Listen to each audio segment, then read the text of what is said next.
तोते की लकड़ी की टांग। दूर किसी जंगल में एक मिठू तोता रहता था। मिठू तोता बहुत मेहनती तोता था। वह अपने खेतों में काम करता था। तोते के खेत में मकई की फसल, सब्जियां और फलदार पेड़ थे। तोता जंगल के सभी पक्षियों की मदद किया करता था। वो तोता बहुत दयालु तोता था। तोते तोते मेरी बहन मेरे घर आई है, लेकिन मेरे घर में खाने को कुछ भी नहीं है। मेरी मदद करो। कबूतर, तुम मेरे दोस्त हो और मेरे होते हुए तुम क्यों परेशान हो? लाओ, अपनी टोकरी मुझे दो। तोता कबूतर से उसकी टोकरी लेता है। तोता टोकरी में मीठा फल तोड़कर रखता है। 2 टमाटर, 1 कद्दू और कुछ मकई के भुट्टे। तोता कबूतर की टोकरी पूरी तरह भर देता है। लो मेरे दोस्त, ये सब्जियां और फल ले जाओ, खुद भी खाओ और अपने परिवार को भी खिलाओ। धन्यवाद मेरे दोस्त, मैं तो बहुत परेशान था। आपने मेरी परेशानी दूर कर दी। कबूतर भोजन से भरी हुई टोकरी लेकर अपने घर चला जाता है। मिठू तोता हर रोज अपने खेत से सब्जियां और फल तोड़कर अपनी बैलगाड़ी पर लादकर मंडी जाया करता था। रास्ते में गौरी कव्वी और कालू कव्वे का घर था। गौरी कव्वी हर रोज तोते के रास्ते में आकर बैठ जाती थी। तोते तोते, हम गरीबों का हिस्सा भी देते जाओ। क्यों नहीं गौरी, मैं अपने खेत का एक हिस्सा हमेशा गरीबों और मजबूर पक्षियों के लिए रखता हूँ। बताओ, क्या खाओगी? 1 आलू, 2 फल और 1 मकई का भुट्टा दे दो। गौरी तोते से सारी चीजें ले लेती है। तोते, तुम सच में दयालु हो। इस जंगल में कोई तुम जैसा बड़े दिल वाला नहीं है। गौरी खुश हो जाती है। एक दिन रानो चिड़िया अपने घर में अपने बच्चों को गेहूं का दाना खिला रही थी। मम्मा, मैं गेहूं का दाना नहीं खाऊंगी, मैं नहीं खाऊंगी। मैं भी नहीं खाऊंगा। मेरे बच्चों, मेरे पास और कुछ नहीं है। ना फल है, ना सब्जी और ना ही अनाज। यही है, ये खा लें। चिड़िया बहुत कोशिश करती है, लेकिन चिड़िया के बच्चे रोए जा रहे थे। वो सूखा दाना नहीं खा रहे थे। उनके घर के दरवाजे पर दस्तक होती है। रानो चिड़िया दरवाज़ा खोलती है तो बाहर तोता एक बड़ी सी टोकरी लिए खड़ा था। रानो चिड़िया, जंगल के सभी पक्षी किसी न किसी तरह मुझे भोजन, फल, अनाज ले जाते हैं, लेकिन आप कभी नहीं आई। मैंने सोचा आज मैं आपको भी कुछ खाने की चीज़ें दे जाता हूँ। शुक्रिया तोते भैया, मैं सोचती हूँ कि आप अपने लिए मेहनत करते हैं। मुझे चीज़ मांगते शर्म आती है आपसे। जब साथ रहते हो तो कुछ लेने देने में शर्म कैसी? तोता वो भोजन से भरी टोकरी रानो चिड़िया को देकर चला जाता है। चिड़िया के बच्चे बहुत खुश हो जाते हैं और दोनों बहन भाई मज़े मज़े से फल और सब्जी खाते हैं। तोता जंगल के सभी पक्षियों को बहुत खुश रखता था, उनका ख्याल रखता था। लेकिन तोते को नहीं मालूम था कि आज उसके अपने जीवन में बहुत बड़ा दुख आने वाला था। तोता अपने खेत में काम कर रहा था कि एक जहरीला नाग तोते की टांग पर काट लेता है। सांप! ऐसे कहते हुए तोता गिर जाता है। तोते को बुलबुल डॉक्टर के पास पहुंचा दिया जाता है।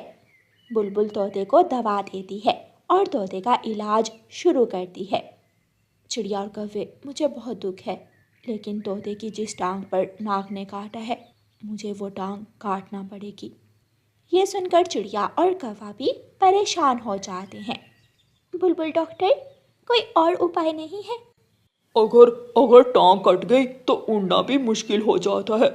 मेरे एक दोस्त की टांग इंसान के फंदे में आकर कट गई थी। वो तब से उड़ नहीं सकता। हाँ, बैलेंस नहीं रहता ना, इसलिए उड़ना तो मुश्किल होता है।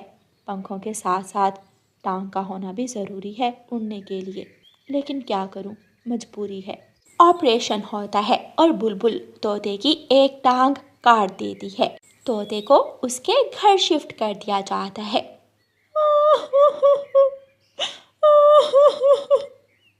मैं अपाहिज हो गया, मैं अपाहिज हो गया। मेरे दोस्तों, मुझे भूल मत जाना।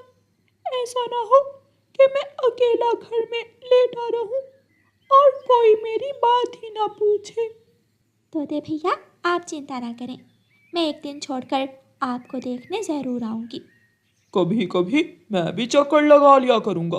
तोते का खेत पानी ना मिलने की वजह से सूख जाता है। सब्जियां मुरझा गई थीं, फलदार पेड़ काले हो गए थे और मकई की फसल भी गिर चुकी थी। रानो चिड़िया अपने बच्चों का दाना लाने के बाद तोते के पास जाती और उसे कुछ ना कुछ खाने को दे आती, लेकिन जंगल का दूसरा कोई भी पक्षी तोते के पास ना आया। रानू चिड़िया, गौरी कभी एक बार भी मेरे पास नहीं आई। तोते भैया, पहले सबको आपसे मतलब होता था, सब आपकी तारीफें किया करते थे, लेकिन अब किसी को आपसे क्या लेना, इसलिए अब कोई भी आपकी खबर लेने भी नहीं आया। ऐसे ही एक महीना गुजर जाता है। अब तोता बैसाखी से चलने लगा था।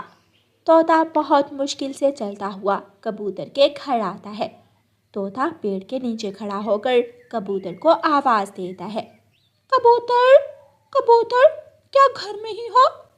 तोते की आवाज़ सुनकर कबूतर घर से बाहर आता है और पेड़ से नीचे देखते हुए तोते से कहता है, हाँ, मैं घर में ही हूँ, लेकिन थोड़ा काम कर रहा हूँ। जल्दी बताओ क्या बात है। कबूतर दोस्त, अब मैं काम करने के काबिल नहीं रहा। मेरे साथ खेत के काम में थोड़ी मदद करवा दो। यार तोते, मैंने तो कभी खेतों के काम वाम नहीं किए और मुझे क्या मालूम। तुम देख रहे हो मेरे पंख सफ़ेद हैं। अगर मैं खेतों में काम करूँगा तो मेरे पंख गंदे हो जाएंगे। कबूतर ऐसे कहते हुए अपने घर चला जाता है। तोता कबूतर की बात सुनकर निराश हो जाता है और कौवों के घर की तरफ जाता है। तोता बहुत मुश्किल से बैसाखी के सहारे चल रहा था। गौरी, गौरी, क्या तुम घर में हो? गौरी घर से बाहर आती है और आते ही तोते को देखकर हंसने लग जाती है। लंगड़ा, लंगड़ा तोता, पहली बार देखा है। वैसे तोते तोते कुछ खास बुरे नहीं लग रहे हो, अच्छे लग रहे हो तुम। लंगड़ा तोता एक कहानी में सुना था मैंने अपनी माँ से, आज देख भी लिया। मैं किसी काम से आया हूँ गौरी तुम्हारे पास। तोते तोते, क्या तुमने नहाया नहीं है? नहीं, 1 महीने से नहीं नहाया। टांग पर घाव था ना, इसीलिए यहाँ तक गंदी बू आ रही है। तोता गौरी कवि की बातें सुनकर बहुत दुखी हो जाता है और कुछ कहे बिना ही वहाँ से वापस मुड़ता है। लंगड़े, ओ भाई लंगड़े तोते, जो बात करने आए थे वो तो कर लो। तोता वापस मुड़कर नहीं देखता और चला जाता है। तोते भैया, मैं काम में आपकी मदद ज़रूर करूँगी, लेकिन मैं चाहती हूँ कि आप भी पहले की तरह ठीक हो जाएं। मेरी टांग कट चुकी है, मैं कैसे ठीक हो सकता हूँ? मैं तो अभी तक अच्छी तरह चल भी नहीं सकता। आप मेरे साथ चलें, मैं आपको दूसरे जंगल चाचा छमछम के पास लेकर जाऊंगी। रानो चिड़िया ऑटो लेकर आती है और तोते को ऑटो में बिठाकर दूसरे जंगल ले जाती है। रानो चिड़िया तोते को चाचा छमछम के पास ले जाती है। चाचा छमछम, सुना है आप लकड़ी से हर चीज़ बना सकते हैं। हाँ, ठीक सुना है। मैंने एक बार बूढ़ी फाख्ता का पंख भी लकड़ी से बना दिया था और वो उड़ भी सकती थी।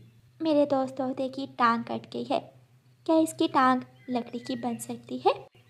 चाचा छमछम तोते की दूसरी टांग को गौर से देखता है।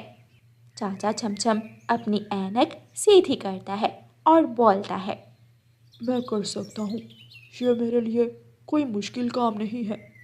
चाचा छमछम अपना काम शुरू करता है और तोते की लकड़ी की टांग बनाता है।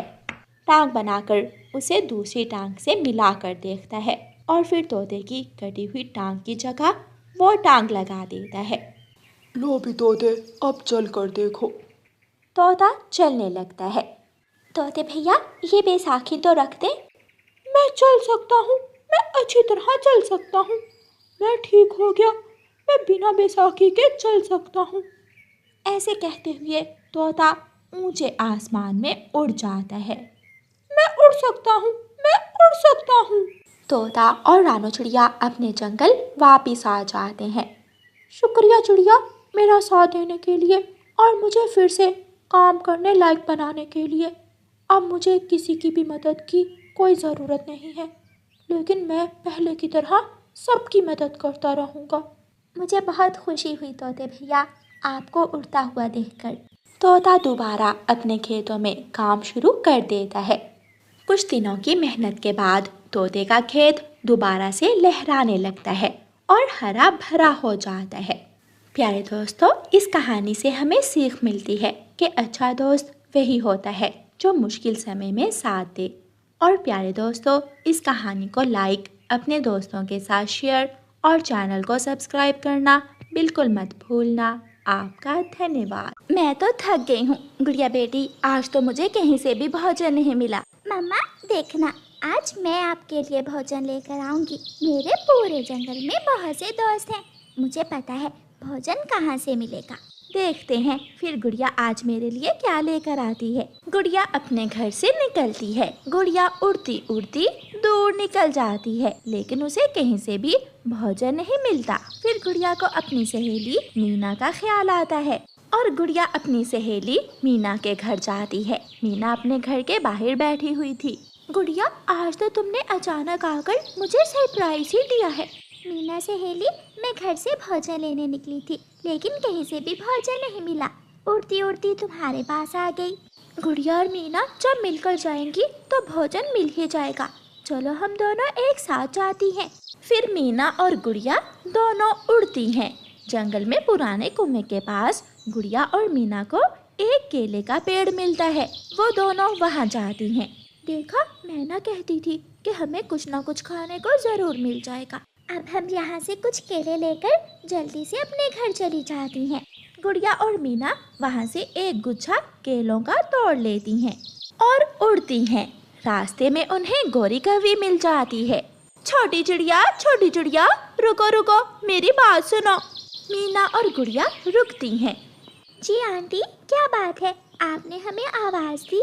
हाँ, वो सामने वाले पेड़ की दूसरी तरफ तुम्हारा चाचा कालू लकड़ियाँ काट रहा है। जाओ उसे तो बुला कर लाओ। मीना आ जाओ, दोनों जाती हैं। ये क्या है, ये केले तुम यहाँ मेरे पास ही रख जाओ, जाते समय ले जाना। गुड़िया केले वहाँ रखती है और मीना को साथ लेकर चली जाती है।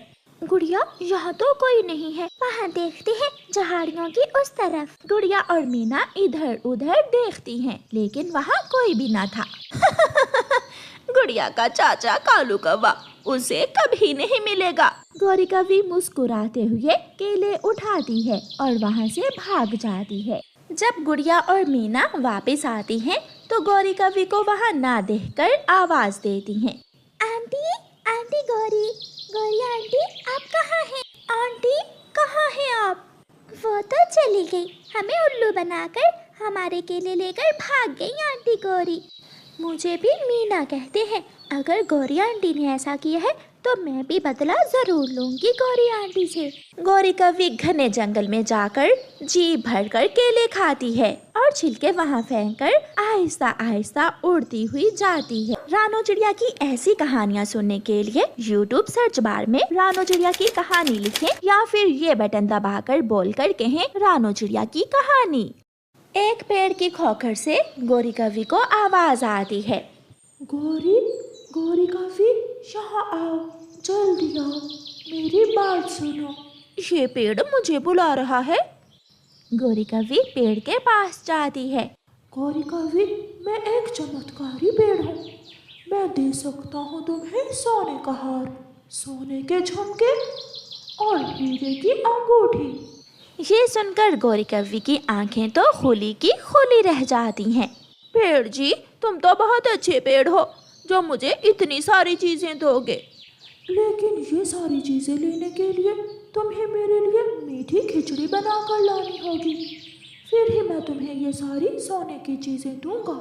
पेड़ जी, चमत्कारी पेड़ जी, मीठी खिचड़ी तो क्या, मैं कुछ भी कर सकती हूँ सोने का हार लेने के लिए। मैं अभी आई। गौरी कौवी वहाँ से भागती है। पेड़ के छेद में से मीना बाहर निकलती है और गुड़िया भी झाड़ियों से निकलकर वहाँ आ जाती है। दोनों सहेलियाँ खूब हंसती हैं।